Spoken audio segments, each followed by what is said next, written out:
Hello, hello. Okay. I don't like to edit, so I might leave half of this crap in. Anyway, let's talk about all the books I read in November. I know, it's like the middle of December, and I haven't been on my YouTube channel in like months, but life. And I have headphones in because I forgot about them. Okay, first book I read in November was This Will Be Fun by E.B. Asher. I gave this book, I have to look over at my computer screen, I gave this book 4 stars. And my review was that this is a fun, romantic romp. I had a really good time reading this. There's like 2 different romances, one of them being a second chance romance, and that is my cup of tea. I am a Jane Austen persuasion stan, and so I'm always looking for second chance romances that make me feel like that, and this one kind of did. I liked the quests that they went on. They were trying to find the queen's, how do I explain this? Okay, let me just read my review. This is a fun, romantic romp through the woods with a bunch of sad losers. So why am I tearing up? This book made me cry a little bit at the end. I know a lot of people think it sucks, but I thought it was fun. It had light fantasy. It was lighthearted. It was kind of goofy and dorky, and that's kind of my kind of book. I read this. I gave this 4 stars. Next book I read was Kiki's Delivery Service. This is a middle grade book about a little girl who's a witch who has to go to a town where there isn't a witch and do things for a year. I really don't remember much of it. I read it in my ears, so I don't remember anything. But I liked it. I gave it 3.5 stars because it's middle grade. And it's cute, but I think I should just watch the movie, personally. The next book I read was Interior Chinatown by Charles Yu, and I read this book in preparation for the show that came out. I think it came out this month, December. Anyway, this book was awesome. I did not expect to like this book as much as I did, but it was awesome, and I tab on occasions, but man, this book. Okay, after 2 centuries here, why are we still not Americans? Why do we keep falling out of the story? This is a book about a Chinese family who live in America, who the main character gets kind of roped into assisting with an FBI investigation, or not an FBI investigation, I'm sorry, a police investigation into a murder. And it was just really funny. Both of these books were just like lighthearted and like humorous, and I think I really needed that in my life. This book was great. Yeah, and I kind of liked how his interior monologue, the main character's interior monologue, you kind of couldn't tell where the line bled, but this book is written kind of like a TV script. So if you listen to the book, it gets a little confusing, so I was glad I listened and read at the same time. Interior Chinatown. Great book. Next, I read... oh, by the way, this book made me cry also. Next, I read The Tomb of the Sun King, which is the second book in the Raiders of the Arcana series. This is an independently published romance series that, man, is so good. The first book was called Shadows of Empire of Shadows, I believe, by Jacqueline Benson. We share the same name, so of course I had to try it. And the first book, she was in Honduras, looking at like ancient Aztec. Hard to explain. It's like I read a book and then the plot disappears, and I don't really keep notes because I forget to. I should do that. But this one, let's just talk about this book. This book was like The Mummy. You know, like there's another book in here that I think I pretty much read like right after that was more like The Mummy, or it was like kind of people say it's like The Mummy. This is like The Mummy. This has the like English kind of aspect, the colonialism aspect. The romance aspect, the wit and humor that the Mummy does. I mean, nothing compares to the Mummy, really. But when you're looking for something like that, this book definitely hits it. I gave this one 4 stars as well. I kind of probably would have given it 4.5 stars, but I think I would say that like the romance in it is good, but it's like I would give it 5 stars if it was fulfilled. There's another book coming out. I think it might be last in the series, and I think that one will probably get 5 stars from me. This one, like I said, was 4. It was really good. I really loved that they were like running around all over Egypt, and that was just so fun. Very similar to the Mummy. There's a side character who starts getting a romance too, and I love her. She is my queen. Constance is the best. If you've read this book, or either one of these books, or any of these books, please let me know. I want to talk to people about it. The next book I read, I gave 5 stars, and that is My Dark Vanessa. Maybe I can make it. Anyway, My Dark Vanessa. This book I tapped quite a lot, and I'll tell you the reason why. This book is about a girl who starts going to a boarding school, and I think she's about 15 years old, 14 or 15 years old, when she gets into a very, very life-altering sexual relationship with her teacher, who is like 40. And if you know anything about this book, you understand that some people will find this gross, maybe. Some people will find this unnecessary, but it hits for the people it needs to hit for. And this was 5 stars for me. Don't need to say anything else. I've tabbed everything in here, not because of it being poignant for the book itself, but it's more or less poignant for me. So, My Dark Vanessa, 5 stars. You should read it. If age gap or the relationship between a younger person and a much older person and that dynamic interests you, My Dark Vanessa. Next book I read was Normal People by Sally Rooney. I kind of was influenced to read this book because Intermezzo, her latest release, was just coming out, and people were talking about it and everyone was crying over it, and I was like, I need to understand like what is the Sally Rooney thing. And this book I gave 3 stars because I guess this is just not for me. Like, it's just not for me.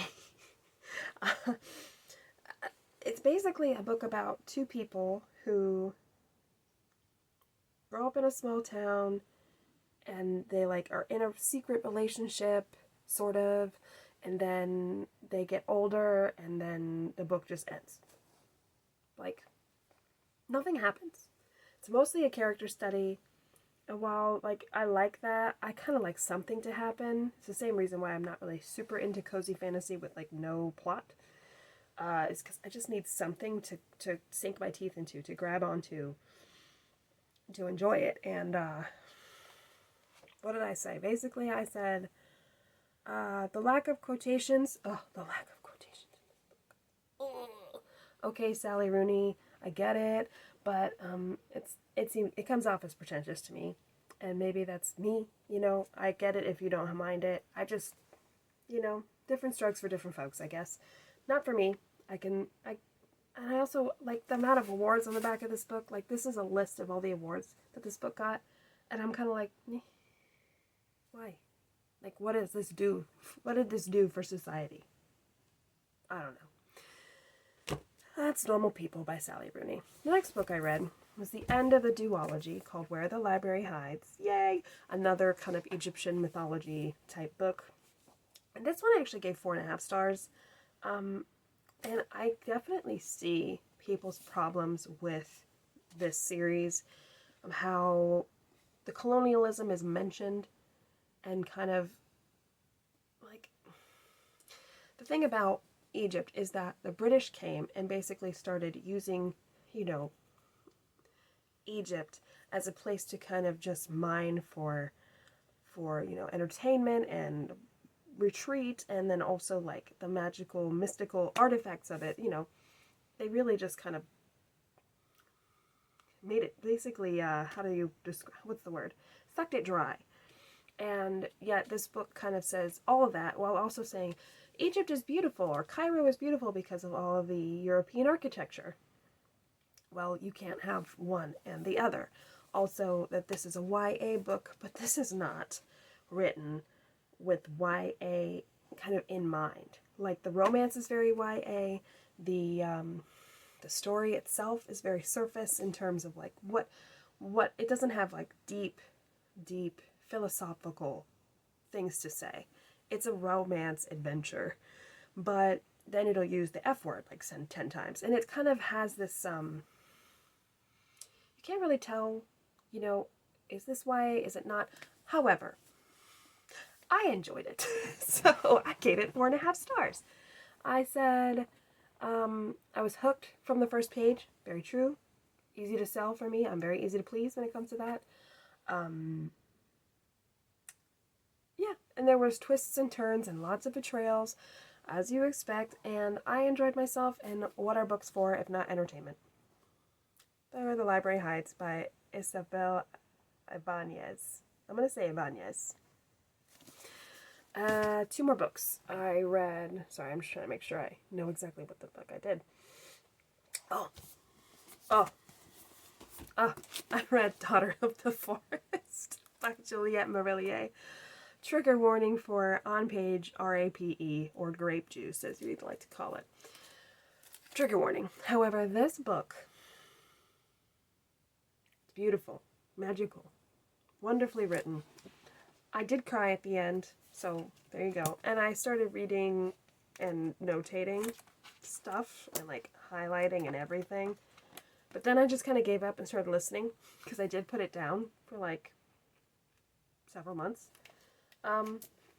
But I think honestly the reason why I did put it down is because when I found out that the main romantic lead, like the main romantic couple that I thought was going to be wasn't the romantic couple, I was like,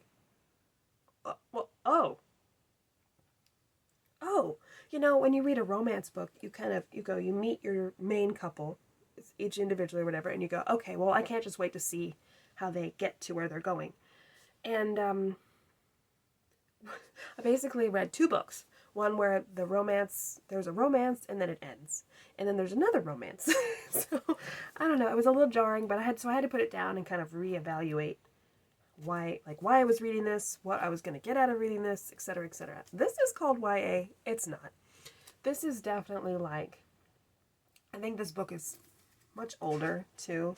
Like, let me look at the copyright. 2000. That doesn't seem right.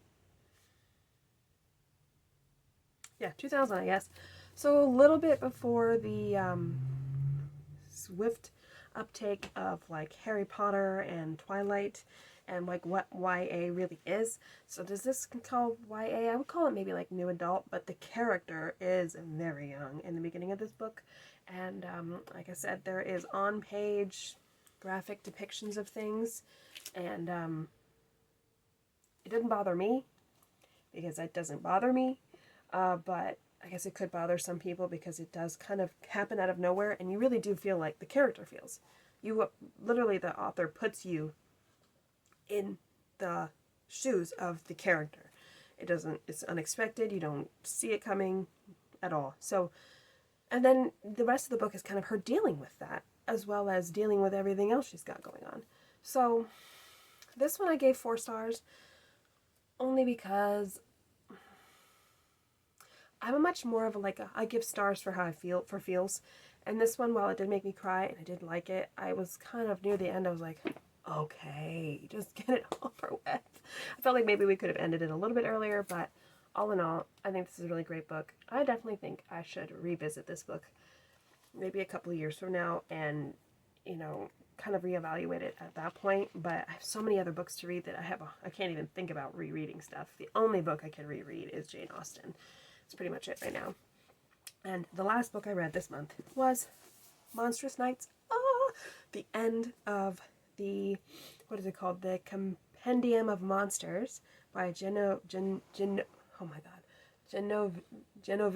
Dimova. Anyway, this book was amazing. I only gave it 4.5 stars, but I would have given it 5 stars, and I think I did on Goodreads, only because I wish there was just more of the main two people together doing stuff. I love them so much. This book was honestly mayhem, and I loved that. I loved that it was just absolute chaos. There was just enough humor, like just enough like wackiness and quirkiness that I liked, and it wasn't quirky in like a eye roll cringe kind of way. It was just quirky, and I liked it. And let me see. Perfect. This is my review. Perfect blend of monsters, mayhem, and absurdity. And I think I did it right. And the ending of this book is like hitting yourself in the face with a chocolate cake, and I think you'll get that reference, and then devouring it because it was so good and awesome. That's my review for this. This book was amazing. I think it like the first book, Foul Days, was really good. I think I gave that one. You know what? I actually gave this book 5 stars. I said, you know what? F it. I loved it. There you go. No, I don't need to. Who cares what I reviewed it as? I'm the only one who cares. This book was great. And Foul Days was awesome too. And it's just like more of the same, just new things happening. And yet with characters we already know. But I think this one, like, I like when you go into a second book in a series or the next book in a series and it doesn't feel like you're lost. I like that. And this one doesn't make you feel lost. It kind of brings you right back into the world, right back with the characters, but also kind of explains what just happened also. Like, you start from the point of the end of the first book, but you know what's going on. Do you mind? Sir. Sir. Enough. Thank you. Anyway, Monstrous Nights. Amazing. 5 stars. 5-star book of the month. Woohoo! So, that was all my books I read for November. I will hopefully, I will hopefully do another one of these in the end of December, like in the beginning of the year. I'm also going to try and put into words all the books I read. I've read over 170 books this year. I've gone crazy. A lot of them I don't have physical, so I won't be able to like hold them up and like play with them. But I mean, I do have a lot of them on ebook, or I got them as ARCs, and so I'm going to try to be more present on YouTube. Why? I think that the YouTube is kind of already oversaturated with books and booktubers, but I don't care. I want to talk about books. I have no one to talk about books with. Nobody reads them like I do. I know some of you read these books. Maybe we can chat about them. If you don't want to chat and you hate my content, goodbye. Anyway, have a great day. Like and subscribe or whatever. Do the YouTube things. You don't have to actually do that. I don't care. I'm not here to make money. I'm just here to talk about books. So, have a great day. Bye.